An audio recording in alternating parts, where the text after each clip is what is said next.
Hello friends, Satpura ITI group में आज फिर एक बार आपका स्वागत है। मैं तुलसीराम बघेले आपके सामने एक वीडियो लेके आया हूं जिसका नाम है कैपेसिटर स्टार्ट इंडक्शन मोटर। दोस्तों मैंने कल भी बताया था टाइप्स ऑफ इंडक्शन मोटर के बारे में, जिसमें दोस्तों हमने कल देखा था स्प्लिट फेज इंडक्शन मोटर। दोस्तों स्प्लिट फेज इंडक्शन मोटर को हम लोड पर स्टार्ट नहीं कर सकते हैं, उसका स्टार्टिंग टॉर्क भी कम होता है और उसका पावर फैक्टर भी लो होता है। दोस्तों इसमें स्टार्टिंग टॉर्क को बढ़ाने के लिए और पावर फैक्टर को बढ़ाने के लिए, इम्प्रूव करने के लिए हम यहाँ पर एक कैपेसिटर लगा देते हैं स्टार्टिंग में, क्योंकि दोस्तों हमें स्टार्टिंग टॉर्क जहाँ पर अधिक आवश्यकता होती है वहाँ पर इस मोटर की ज़रूरत हमें पड़ती है। तो चलिए देखते हैं दोस्तों, आज का हमारा टॉपिक है कैपेसिटर इंडक्शन मोटर। दोस्तों ये मोटर तीन प्रकार की होती है: capacitor start induction motor, capacitor run induction motor, इसे हम परमानेंट कैपेसिटर मोटर भी कहते हैं, और थर्ड नंबर पे आता है capacitor start and run induction motor.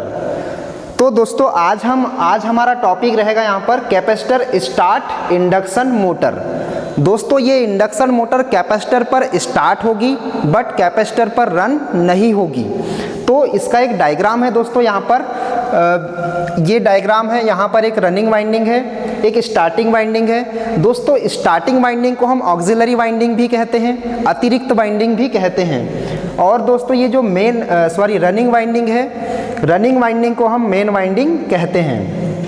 और दोस्तों यहाँ पर जो ये हमारा रोटर है, ये स्क्वायरल केज रोटर है। इसके पहले मैंने वीडियो में स्क्वायरल केज रोटर को डिफाइन किया था। और यहाँ पर स्टार्टिंग वाइंडिंग के सीरीज में और रनिंग वाइंडिंग के पैरेलल में यहाँ पर एक कैपेसिटर लगा है और सेंट्रीफ्यूगल स्विच भी लगा है। तो ये तो दोस्तों हमारे ये मोटर के कंस्ट्रक्शन की बात हो गई। अब दोस्तों यहाँ पर इसकी वर्किंग की बात करते हैं। तो वर्किंग में दोस्तों जैसे ही हम यहाँ पर इसको single phase supply, single phase 230 volt 50 hertz, single phase 230 volt 50 hertz की जैसे ही हम यहाँ पे इसको सप्लाई देते हैं, दोस्तों यहाँ पर 90 डिग्री का फेज डिफरेंस बनता है। कैसे बनता है देखिए दोस्तों, ये अप्लाइड वोल्टेज है हमारा 230 वोल्ट, यहाँ पे सप्लाई हम दे रहे हैं। ये दोस्तों हमारा वेक्टर डायग्राम है, ये वेक्टर डायग्राम। दोस्तों वेक्टर डायग्राम से आपको समझना है कि ये जो वोल्टेज है हमारा V, ये तो सप्लाई वोल्टेज है या अप्लाइड वोल्टेज जिसे हम कहते हैं, या दिया गया वोल्टेज कहते हैं। तो ये दोस्तों अप्लाइड वोल्टेज हो गया। ये यहाँ पर जो IS जो लिखा है, S दोस्तों इसके बेस में है। यहाँ पर जो S यहाँ पर जो लिखा है, ये स्टार्टिंग वाइंडिंग का करंट है। दोस्तों स्टार्टिंग वाइंडिंग का करंट जो है अप्लाइड वोल्टेज से 30 डिग्री यहाँ पर क्या कर देगा दोस्तों, लीड करेगा। लीड मीन्स अग्रगामी होगा। अप्लाइड वोल्टेज से जो हमारा स्टार्टिंग करंट, स्टार्टिंग वाइंडिंग का जो करंट है 30 डिग्री लीड करेगा। क्यों करेगा लीड? क्योंकि दोस्तों यहाँ पर स्टार्टिंग वाइंडिंग के सीरीज में एक कैपेसिटर लगा है। उसके बाद दोस्तों हम बात करते हैं रनिंग वाइंडिंग की बात करते हैं। तो रनिंग वाइंडिंग में कोई कैपेसिटर इसके सीरीज में लगा है क्या? नहीं लगा है। मीन्स दोस्तों यहाँ पर अप्लाइड वोल्टेज से रनिंग वाइंडिंग का करंट, जिसे हम IR से डिनोट हमने किया है, ये दोस्तों 60 डिग्री यहाँ पर अप्लाइड वोल्टेज से लैग कर जाएगा, मीन्स पश्चगामी होगा। तो दोस्तों ये 30 और ये 60 मीन्स यहाँ पर दोस्तों 90 डिग्री का फेज डिफरेंस, यहाँ पर 90 डिग्री का दोस्तों फेज डिफरेंस बन जाएगा। और दोस्तों मैंने इसके पहले वाले वीडियो में भी बताया था कि single phase induction motor self start क्यों नहीं होती है, क्योंकि दोस्तों इसमें जब हम एक ही वाइंडिंग रखते हैं तो उसमें 90 डिग्री का फेज डिफरेंस नहीं बन पाता, इसीलिए single phase induction motor self start नहीं होती है। दोस्तों इसे सेल्फ स्टार्ट बनाने के लिए हम क्या करते हैं, इसकी वाइंडिंग को हम दो भागों में डिवाइड कर देते हैं, जिससे एक को हम स्टार्टिंग वाइंडिंग और सेकेंड को रनिंग वाइंडिंग कहते हैं, जिससे दोस्तों यहाँ पर 90 डिग्री का फेज डिफरेंस बनता है और सप्लाई देने पर यहाँ पर रोटेटिंग मैग्नेटिक फील्ड डेवलप हो जाता है। दोस्तों रोटेटिंग मैग्नेटिक फील्ड डेवलप होने के बाद ये जो बीच में हमारा जो स्क्वायरल केज रोटर है ये घूमने लगता है या मूव करने लगता है। तो दोस्तों ये तो हमारा था वर्किंग की बात कि हमारा फेज डिफरेंस यहाँ पर वेक्टर डायग्राम में आपको समझ में आ गया होगा कि फेज डिफरेंस 90 डिग्री का कैसे बन रहा है। ये स्टार्टिंग वाइंडिंग का जो करंट है अप्लाइड वोल्टेज से 30 डिग्री कैसे लीड कर रहा है और जो रनिंग वाइंडिंग का करंट है अप्लाइड वोल्टेज से 60 डिग्री कैसे लैग कर रहा है। तो इससे दोस्तों हमारा 90 डिग्री का फेज डिफरेंस बनता है और ये मोटर हमारी घूमने लगती है। अब दोस्तों यहाँ पर ये जो एक डायग्राम है हमारा कर्व बना है यहाँ पर टॉर्क स्पीड कर्व।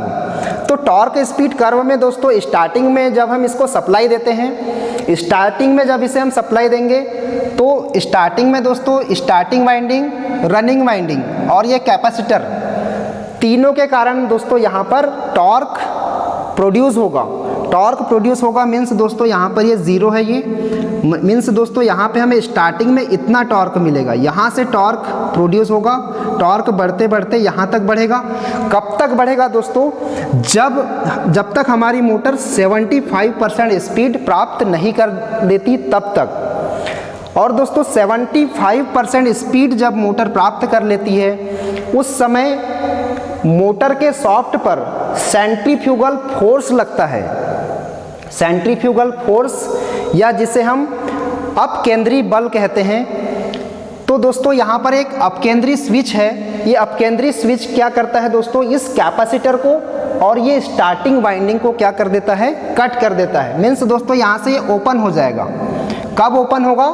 जब मोटर हमारी 75% स्पीड प्राप्त कर लेगी। उसके बाद यहाँ पर एक सेंट्रीफ्यूगल फोर्स लगेगा, अपकेंद्री बल लगेगा। अपकेंद्री बल के कारण जो ये अपकेंद्री स्विच है, अपकेंद्री स्विच यहाँ पर ओपन हो जाएगा। दोस्तों ये सर्किट हमारा पूरा ओपन हो जाएगा। मीन्स बाद में फिर मोटर हमारी केवल रनिंग वाइंडिंग पर ही चलती रहेगी। तो दोस्तों यहाँ पर देखते हैं कर्व के बारे में हम। ये टॉर्क की लाइन है ये वाली और ये लाइन जो है स्पीड। तो स्टार्टिंग में दोस्तों, स्टार्टिंग में इस मोटर का टॉर्क अधिक होता है। इसीलिए दोस्तों इस मोटर को हम जहाँ पर अधिक टॉर्क की आवश्यकता होती है वहाँ पर इस मोटर का उपयोग करते हैं। तो यहाँ पर मैंने लिखा है main plus auxiliary plus capacitor. तो दोस्तों ये मेन वाइंडिंग, ये ऑक्सिलरी वाइंडिंग या स्टार्टिंग वाइंडिंग और ये कैपेसिटर, तीनों के कारण जो टॉर्क प्रोड्यूस होगा हमने इसको यहाँ तक फुल लाइन से दर्शाया है। उसके बाद फिर ये डॉटेड लाइन है क्योंकि दोस्तों यहाँ आते तक 75% स्पीड प्राप्त कर लेती है मोटर। उसके बाद ये सेंट्रीफ्यूगल स्विच इसको ओपन कर देगा। तो दोस्तों ये ऑक्सिलरी भी कट हो जाएगा और कैपेसिटर भी कट हो जाएगा। ये केवल रहेगा हमारा मेन वाइंडिंग, ये मेन वाइंडिंग या जिसे हम रनिंग वाइंडिंग भी कहते हैं। उसके बाद दोस्तों ये हमारी रनिंग वाइंडिंग जो है हमारी मेन वाइंडिंग पर मोटर चलती रहेगी। मीन्स दोस्तों बाद में मोटर की स्पीड बढ़ जाएगी और दोस्तों स्पीड जब मोटर की बढ़ जाती है तो टॉर्क का मान फिर बाद में घट जाता है। दोस्तों इस मोटर, ये जो कैपेसिटर स्टार्ट इंडक्शन मोटर की हम बात कर रहे हैं, इसका स्टार्टिंग टॉर्क हमारा अच्छा होता है। मतलब इस मोटर का जो एडवांटेज है इसका स्टार्टिंग टॉर्क अच्छा होता है। और दोस्तों ये स्टार्टिंग में करंट का मान इसमें स्टार्टिंग में कम होता है। दोस्तों हम मोटर में जैसे हम कह सकते हैं कि स्टार्टिंग में मोटर हमारी जो है कम करंट लेना चाहिए। तो दोस्तों ये मोटर स्टार्टिंग में कम करंट लेती है, ये इसका लाभ है, एडवांटेज है। और दोस्तों इसका पावर फैक्टर भी अच्छा होता है। दोस्तों पावर फैक्टर आपने देखा होगा या फिर पहले पढ़ा होगा आपने कि पावर फैक्टर जो होता है जिसे हम cos फाई से डिनोट करते हैं। cos phi is equal R upon Z होता है। R क्या है दोस्तों? यहाँ पे रेजिस्टेंस है और Z क्या है? इम्पिडेंस है। तो और दोस्तों हम cos phi means power factor leading, lagging और यूनिटी की बात करें तो ये XL और XC पर डिपेंड करता है दोस्तों। XL मीन्स इंडक्टिव रिएक्टेंस होता है और XC मीन्स होता है कैपेसिटिव रिएक्टेंस। दोस्तों यहाँ पर कैपेसिटिव रिएक्टेंस का मान बढ़ जाता है स्टार्टिंग में। मीन्स यहाँ पर दोस्तों C है, मीन्स यहाँ पर C मतलब कैपेसिटर लगा है कैपेसिटर लगा है मीन्स इसका स्टार्टिंग में पावर फैक्टर का मान हाई होगा। दोस्तों इसके हम उपयोग की बात करें, इस मोटर का उपयोग हम कहाँ कहाँ पर करते हैं, जैसे दोस्तों ड्रिलिंग मशीन में स्टार्टिंग में लोड लगा रहता है तो वहाँ पर भी इसका उपयोग करते हैं, और कंप्रेसर ब्लोअर में भी करते हैं दोस्तों इसका उपयोग, और इसका उपयोग हम रेफ्रिजरेटर में भी करते हैं। दोस्तों फाइनली इसका उपयोग हम वहाँ पर करते हैं जहाँ पर पहले से लोड लगा हो, वहाँ पर इसका उपयोग हम करते हैं। तो ये था दोस्तों हमारा आज का topic, capacitor start induction motor. इसके बाद दोस्तों हम पढ़ेंगे कैपेसिटर रन इंडक्शन मोटर के बारे में, नेक्स्ट वीडियो में आपको मैं बताऊंगा। Thank you.